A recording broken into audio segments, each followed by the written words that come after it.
नमस्कार किसान भाइयों, कृषि समाचार में आप सभी का स्वागत है। मैं हूं रूपम। आइए सबसे पहले नजर डालें आज के मुख्य समाचारों पर। बिन मिट्टी बिन पानी की करे खेती, जैविक विधि से खेती कर सफल किसान बने विंदेश्वर शर्मा।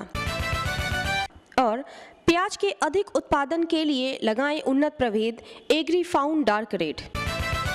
किसान भाइयों, वैज्ञानिक लगातार आप किसान भाइयों के लिए नई नई तकनीकों का आविष्कार कर रहे हैं, जिसमें कम स्थान, कम समय और कम खाद में भी उन्नत किस्म के फसल उगाए जा सकते हैं। इसी दिशा में टिश्यू कल्चर माइक्रो प्लांट के अंतर्गत बिन मिट्टी बिन पानी के आलू के बीज को तैयार किया जा रहा है। टिश्यू कल्चर माइक्रो प्लांट के तकनीक को अपनाने से बीज उत्पादन में काफी वृद्धि होती है। साथ ही इस पद्धति के अंतर्गत कई फसलों को एक साथ उगाए जा सकते हैं। इस विषय पर और अधिक जानकारी दे रहे हैं डॉक्टर मनोज कुमार, अध्यक्ष आलू केंद्रीय अनुसंधान केंद्र Patna. Tissue culture based aeroponic system है, उसमें हमने हमारा संस्थान ने एक नया इजाद किया है। अब हम एरोपोनिक्स मतलब आलू की फसल जो टिश्यू कल्चर माइक्रो प्लांट होंगे उन्हें हम बॉक्स में ग्रो करेंगे, जिस बॉक्स के अंदर ना कोई मिट्टी होगा ना पानी होगा। ये हवा में इसके जड़, पौधे के जड़ लटकेंगे और इस पे हम पोषक तत्वों के घोल का छिड़काव करते रहते हैं। इन दिनों गर्मी के बढ़ने के साथ ही प्याज की मांग बाजार में काफ़ी बढ़ गई है। प्याज के अधिक उत्पादन के लिए आप प्रमुख उन्नत प्रभेद अकरा निशांत, पूसा रेड, नासिक रेड और एग्रीफाउंड डार्क रेड को लगाकर अधिक से अधिक उपज की प्राप्ति कर सकते हैं। कितने ही इंसेक्टिसाइड और पेस्टिसाइड दिए हुए हैं जो कि इस फसल के लिए बहुत ही लाभदायक है और इसी से मेरा एजुकेशन भी चलता है और इसी से मेरी जीविका भी चलती है। किसान भाइयों, ट्रैक्टर एक ऐसा यंत्र है जिसके माध्यम से सामान ढोने का कार्य एक स्थान से दूसरे स्थान पर आसानी से किया जाता है। इससे खेत जुताई, बुआई, सिंचाई, फसल कटाई एवं दौनी का कार्य भी दक्षता और कम समय में कर सकते हैं। इसके साथ अन्य कृषि यंत्रों जैसे rotavator, cultivator, zero till seed, cum fertiliser, drill machine, thresher आदि को संलग्न कर संचालित किया जाता है। इसलिए आप किसान भाइयों के लिए बहुत ही उपयोगी यंत्र है ट्रैक्टर। सफलता के इस कड़ी में जुड़ रहे हैं जिला वैशाली ग्राम करताहा के जागरूक किसान विंदेश्वर शर्मा। ये 10 कट्ठे में लाल साग और हरे साग की खेती कर रहे हैं। इन्हें प्रति कट्ठा लगभग 1000 रुपए का खर्च आया।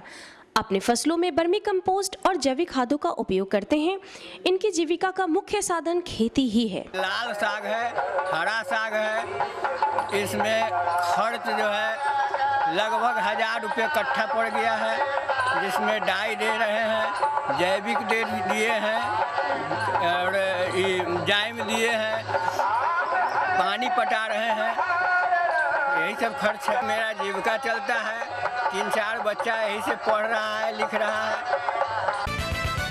दर्शकों, अब आपको लिए चलते हैं मंडी की ओर, जहां मंडी के भाव में आई उछाल और गिरावट की जानकारी लेंगे। मंडी भाव की जानकारी के लिए आपको लिए चलते हैं हरियाली सब्जी मंडी अंटा घाट पटना। 120 रुपए पसेरी, गाजर 80 रुपए पसेरी है, टमाटर 90 रुपए पसेरी है, कद्दू 100 रुपए पसेरी है, बीन्स 200 रुपए पसेरी है, शिमला 200 रुपए पसेरी। आइए लेते हैं मौसम की जानकारी। मौसम विभाग से प्राप्त जानकारी के अनुसार कल का अधिकतम तापमान 37 डिग्री सेल्सियस और न्यूनतम तापमान 24 डिग्री सेल्सियस रहने की संभावना है। दर्शकों, अभी आपने खेती से संबंधित नई नई तकनीक, मंडी भाव और मौसम के विषय में जाना। आइए अब आपको इस कार्यक्रम की अगली सेगमेंट की ओर लिए चलते हैं, जहां हमारे कृषि विशेषज्ञों द्वारा खेती से संबंधित विशेष जानकारी प्राप्त कर सकते हैं। किसान भाई बहनों को वंदना का प्यार भरा नमस्कार। किसान भाइयों, खेती के दौरान आपको एक बहुत ही आम समस्या से रूबरू होना पड़ता है। आज हम उसी समस्या के ऊपर बातचीत करेंगे। जी हाँ, फसलों को चूहे से हानि और इसका किस प्रकार प्रबंधन किया जाए, इस विषय पर आज हम बातचीत करेंगे और आपके समस्या का समाधान करेंगे। हमारे साथ इस विषय पर बात करने के लिए हैं श्री सुजीत नाथ मलिक, जो कि सहायक निदेशक हैं पौधा संरक्षण विभाग मीठापुर में। सर, आपका बहुत बहुत स्वागत है कृषि दर्शन कार्यक्रम में। और जैसा कि हमने बताया, हमारे किसान भाइयों को चूहों की समस्या से आए दिन दो चार होना पड़ता है। तो सबसे पहले तो हम अपने किसान बंधुओं को ये बताना चाहेंगे कि चूहे किस प्रकार फसलों को हानि पहुंचाते हैं। चूहे के कारण बहुत सारी समस्याएं होती हैं, लेकिन चूहों की पहले आप पहचान कर लीजिए कि चूहे किस तरह से हमारे खेत को नुकसान पहुंचाते हैं। इसमें 2-3 तरह की बातें आती हैं। पहली बात होती है कि चूहे जब नुकसान करते हैं तो उसको आप परिलक्षित कैसे करेंगे, उसको पहचानेंगे कैसे। तो सबसे पहले आप उनको जीवित बिल जो होती है उसकी पहचान करना चाहिए कि जब भी आप खेत पर मेड़ पर जाते होंगे तो देखते होंगे एक जगह जगह पे चूहा जो है बिल से मिट्टी निकाल के बाहर में रखे रहता है। तो इससे आप अंदाज़ करते हैं कि वो वहाँ चूहे हैं। लेकिन कितने चूहे हैं और चूहों पर कब हमको कार्रवाई करनी है वो हमको पता नहीं चलता है। इसलिए एक जो तरीका निकला हुआ है कि आप जितने भी बिल्स हैं, जितने भी खेत में आप बिल हैं, उसको आप पहले पहचान करें। उस संख्या को एक दिन पहले क्या करें, प्रबंधन करने से पहले एक दिन पहले उन बिलों का आप पहले पहचान करें या उसको शिनाख्त करें। क्या करें कि जितने भी बिल नज़र आ रहे हैं आपको, वहाँ एक छोटी छोटी डंडी या बांस का बत्ती उसको गाड़ दें। एक दिन गाड़ेंगे और जितने भी बिल खुले हुए हैं सारे बिल को आप मुंह बंद कर दें। दूसरे दिन जब देखेंगे तो जितने बिल खुले हुए हैं उन बिल के पास देखेंगे कि मिट्टी हटा हुआ है तो पहचानेंगे क्या कि वो जीवित बिल है।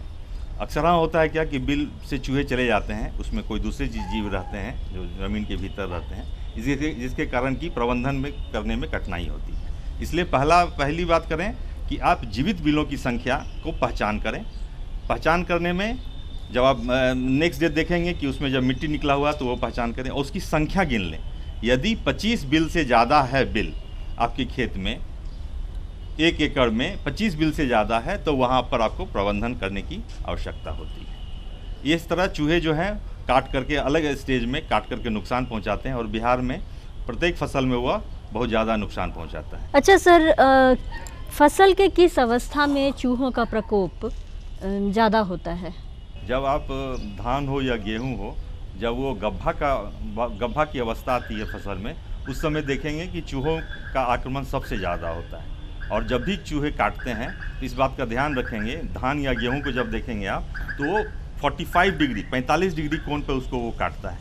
वो नोकीला साफ काटता है और देखेंगे कि पौधे उस समय गिरे हुए नज़र आएंगे। यह पहचान उसकी है। यदि वह किसी दूसरे जीव के द्वारा काटा जाएगा तो इस तरह से मुंह थकुचा रहता है या बीच से कटा रहता है। लेकिन यहाँ आप देखेंगे कि 45 डिग्री कोण पे एकदम शार्प कटिंग रहता है और वो खेत में गिरे रहते हैं। उस समय उनका आक्रमण सबसे ज़्यादा होता है और उस समय उसकी एक्टिविटी उस समय बहुत ज़्यादा बढ़ी रहती है।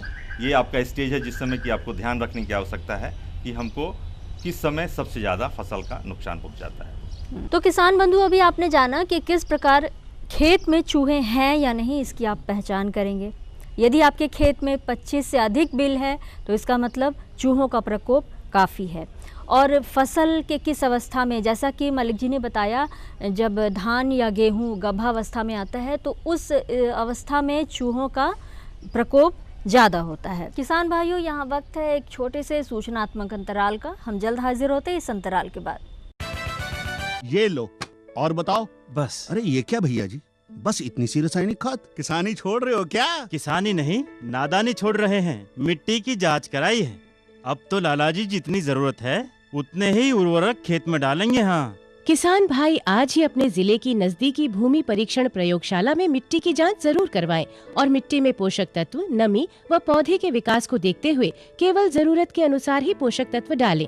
और हाँ, मिट्टी में गंधक, जस्ता, बोरोन जैसे सूक्ष्म पोषक तत्वों का पता लगाना भी न भूलें। उर्वरक और जैविक खाद के सही उपयोग से भूमि का उपजाऊपन बनाए रखें, उत्पादकता बढ़ाएं, खर्चा घटाएं और बहुमूल्य विदेशी मुद्रा बचाने में भी सहयोग दें। और हाँ, धीमी गति से नाइट्रोजन उपलब्ध कराने वाले उर्वरकों जैसे नीम लेपित यूरिया को प्राथमिकता दें और यूरिया का पत्तों पर छिड़काव करें। अरे वाह, तू तो सचमुच समझदार हो गया रे। अधिक जानकारी के लिए संपर्क करें जिला कृषि अधिकारी या किसान कॉल सेंटर।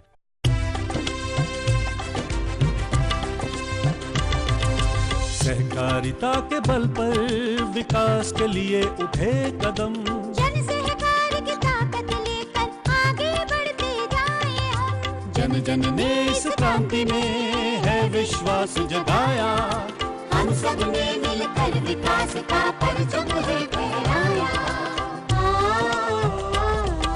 सहकारिता है अपने विकास की पहचान, नए दौर में सहकारिता ही भारत का अभिमान। कृषि मंत्रालय भारत सरकार द्वारा जनहित में जारी। अंतराल के बाद आपका पुनः स्वागत है कृषि दर्शन कार्यक्रम में। हम आपको बता दें, आज हम बात कर रहे हैं फसलों को चूहे से हानि और किस प्रकार चूहों का प्रबंधन किया जाए। इस पर बातचीत करने के लिए हमारे साथ हैं सुजीत नाथ मलिक। सर, हम ये जानना चाहेंगे, क्या धान या गेहूं के अलावा और कौन कौन सी फसलें हैं जिन पे चूहों का ज़्यादा प्रकोप होता है? ये दो फसलें हैं, लेकिन सब्जी और अन्य फसलें भी हैं जिसमें भी चूहों का प्रभाव देखा जाता है। वो देखेंगे कि उसको नीचे से काट लेगा या कहीं कहीं का उसका मार्का भी नज़र आएगा, इसलिए वो अन्य फसल से भी आप अनभिज्ञ नहीं हो सकते हैं कि वहाँ वो प्रकोप नहीं होता है। लेकिन और डिफरेंट घर में या अलग अलग जगह पे, रेलवे में अलग अलग जगह पे अलग अलग तरह से वो नुकसान पहुँचाता है। उसमें कई तरह की प्रजातियाँ हैं जो अलग अलग क्षेत्रों में पाई जाती हैं और अपने नेचर के हिसाब से वो हर चीज़ को प्रभावित करता है चूहा। सर, इस पार्ट का सबसे इम्पोर्टेंट क्वेश्चन मुझे लगता है ये होना चाहिए कि चूहों का प्रबंधन किस प्रकार किया जाए, कैसे किसान बंधु चूहों का प्रबंधन करें और अपने फसलों को हानि से बचाएं। कृषक बंधुओं को चूहों के जो नुकसान होने लगते हैं से बचने के लिए आप क्या करें, जो आपने शुरू के दिनों में जो आपने जीवित बिलों की संख्या निकाली है, उन जीवित बिलों के पास क्या करें, पहले उसको एक चारा खिलाते हैं जिसको हम लोग कहते हैं फॉल्स बेटिंग, माने छद्म चारा बनाने का तरीका है। जो घर में आप अमूमन जैसे गेहूं या रोटी खाते हैं या चावल लेते हैं, दलिया लेते हैं, जो भी कुछ खाते हैं, उन सब चीज़ों को, माने चावल थोड़ा आटा, मूढ़ी, इन सब चीज़ों को आप करू तेल के साथ को आप मिलाएं, उसको कहते हैं गोली बनाएं। आप उसको गोली बनाएं, 10 से 15 ग्राम की गोली बनाएं और जितने जीवित बिल आपने देखा है, सब जीवित बिल के ऊपर में एक पेपर पर या पत्ते पर उसके जो भोजन आपने बनाया, उस भोजन को आप रख दें। आप दूसरे दिन तीसरे दिन देखेंगे कि उसमें से मैक्सिमम जो आपने फूड बनाया, पैलेट्स बनाया, उसको वो खा लिए रहते हैं और उसके बाद उसको छोड़ दें। जब इसको कहते हैं हम लोग कि विषहीन चारा, माने पैलेट्स उसको खिला दिए, उसके बाद उसको खिला करके आदत बनाना कि हाँ मेरा खाना खाओ। जब वो खा लेता है तो तीसरे या चौथे दिन क्या करें, उसमें आप थोड़ी मात्रा 2 ग्राम की मात्रा आप उसमें जिंक फॉस्फाइड की मात्रा मिलाते हुए उन्हीं चीज़ों में, माने चावल का कन्नी हो, छोटा छोटा जिसको खुदरा चावल कहते हैं, ये आटा हो, दलिया हो, करू तेल हो, और 2 ग्राम, जैसे 100 ग्राम बनाना है तो 80 ग्राम 90 ग्राम वो देंगे और 2 ग्राम जो है हमको उसमें परसेंटेज हम देंगे उसमें जिंक फॉस्फाइड मिला करके हम पुनः उन स्थानों पे, जीवित स्थानों पे हम उसको रख देते हैं। उनको चूहा वो जब खाएंगे तो उससे कम से कम 60 to 70% चूहे आपके मृत पाए जाएंगे। इस तरह पहला फेज में आप 100% नहीं ख़त्म कर सकते हैं, लेकिन फर्स्ट फेज में आप 50 से 60%, इवन उसको 70% तक उसकी कमी आप समाप्त कर सकते हैं। इस तरह चूहे आपके जितने चूहे उसको खाएंगे उसमें मरेंगे। लेकिन ध्यान यह रखना होगा कि वह लोगों को बताना होगा कि वहाँ चिड़िया ना खाए, दूसरे जानवर ना आके उसको खाएं, इसलिए चूँकि वो बहुत एक्यूट पॉइजन है, एक्यूट विषैला चीज़ होता है जिंक फॉस्फाइड, इसलिए उसके प्रयोग में आप ज़रूर सावधानी रखिएगा। चूहे की खासियत होती है कि जितने भी बिल होते हैं सब एक दूसरे से ज्वाइंट होती है। यदि कहीं पे रख करके आप किसी के सहारे एक आग लगा करके एक धुआं फैलाएंगे तो वह डिफरेंट छेदों में से वो निकलने लगता है। वहाँ जो उसको पकड़ने वाले रहते हैं जो चूहे को, वो उसको पकड़ करके आराम से मार के खाते हैं। तो इस तरह से 2-3 तरीके हैं। और एक लास्ट तरीका है वारफरीन, ब्रोमेडिलॉन का प्रयोग। ब्रोमेडिलॉन प्रयोग का जो टिकिया बनाई जाती है, उसको भी यदि आप चूहे के बिल में डालेंगे तो उसको भी खा करके वो मरते हैं। लेकिन उसमें होती है क्या कि उसमें फॉस्फिन गैस निकलती है और उसको खा करके वो चूहे खत्म। इस तरह आप खेतों में 100% चूहों को समाप्त करने के लिए इन विधियों से जिंक फॉस्फाइड फर्स्ट फेज में, सेकेंड फेज में एल्युमिनियम फॉस्फाइड, थर्ड फेज में ब्रोमेडिलॉन, इन तीनों को प्रयोग करने से आप चूहों का प्रबंधन कर सकते हैं। दूसरी बात कि जहाँ चूहे को मारने वाले लोग होते हैं, पसंद करने वाले लोग होते हैं, तो जिस तरह से पहले एक धुकनी की तरह से हम उसको धुकते हैं और उसमें जब धुआं फैलाते हैं तो उससे चूहे एक दूसरे बिल की तरफ, इस जिधर से वो धुआं जाता है उस अपोजिट साइड में वो निकलता है और वहाँ उसको पकड़ करके चूहे उसमें वो मरता है और वो वहाँ जाके निकलता है, उसके कारण भी उसका प्रबंधन करता है। इन चंद बिंदुओं को ध्यान रखेंगे तो मेरी समझ से आप चूहे के प्रबंधन करने में सफिशिएंट होंगे और आपको जो इससे नुकसान होता है वह नुकसान नुकसान नहीं हो पाएगी।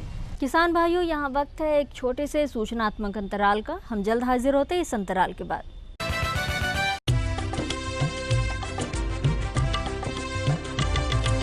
सहकारिता के बल पर विकास के लिए उठे कदम, जन सहकार की ताकत लेकर आगे बढ़ते जाएं हम। जन जन ने इस क्रांति में है विश्वास जगाया, हम सब ने मिलकर विकास का परचम है फहराया।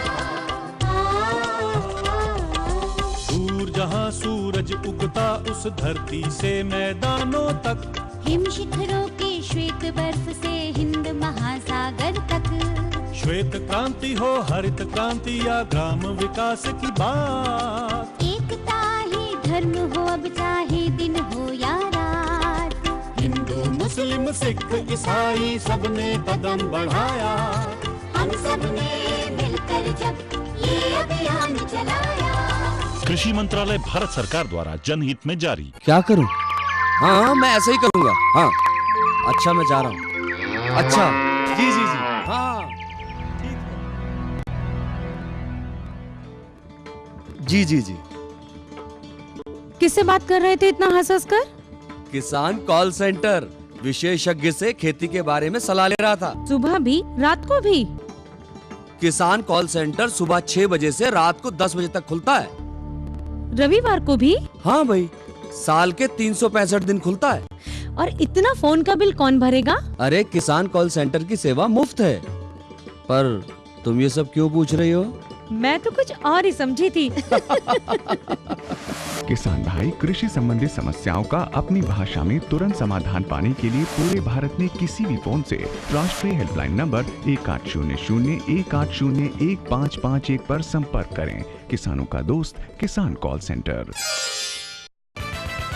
अंतराल के बाद आपका पुनः स्वागत है कृषि दर्शन कार्यक्रम में। हम आपको बता दें, आज हम बात कर रहे हैं फसलों को चूहे से हानि और किस प्रकार चूहों का प्रबंधन किया जाए। इस पर बातचीत करने के लिए हमारे साथ हैं सुजीत नाथ मलिक। सर, समय हो चला है, लेकिन चलते चलते हम जानना चाहेंगे यदि और भी कुछ सुझाव हो, टिप्स हो आपके पास किसानों को बताने के लिए चूहों का प्रबंधन से संबंधित, तो ज़रूर बताएं।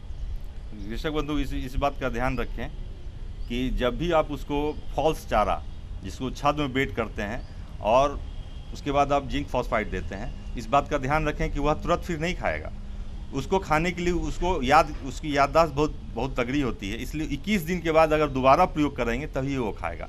इसलिए आप उसकी मानसिकता के हिसाब से या उसके चतुरपन के हिसाब से उसको एक्ट करेंगे, तब आप उसको प्रबंध कर पाएंगे। अगर उसके नेचर से आप परिचित नहीं होंगे तो चूहे का प्रबंधन नहीं हो पाएगा आपसे। और एक बात और विशेष तौर पर और ध्यान देने की जरूरत है, जब भी करें यह सामूहिक रूप से करें। यदि हम एक खेत में करते हैं, दूसरे खेत में नहीं करते हैं, तो चूहे यहाँ से निकल के दूसरे खेत में चले जाएंगे।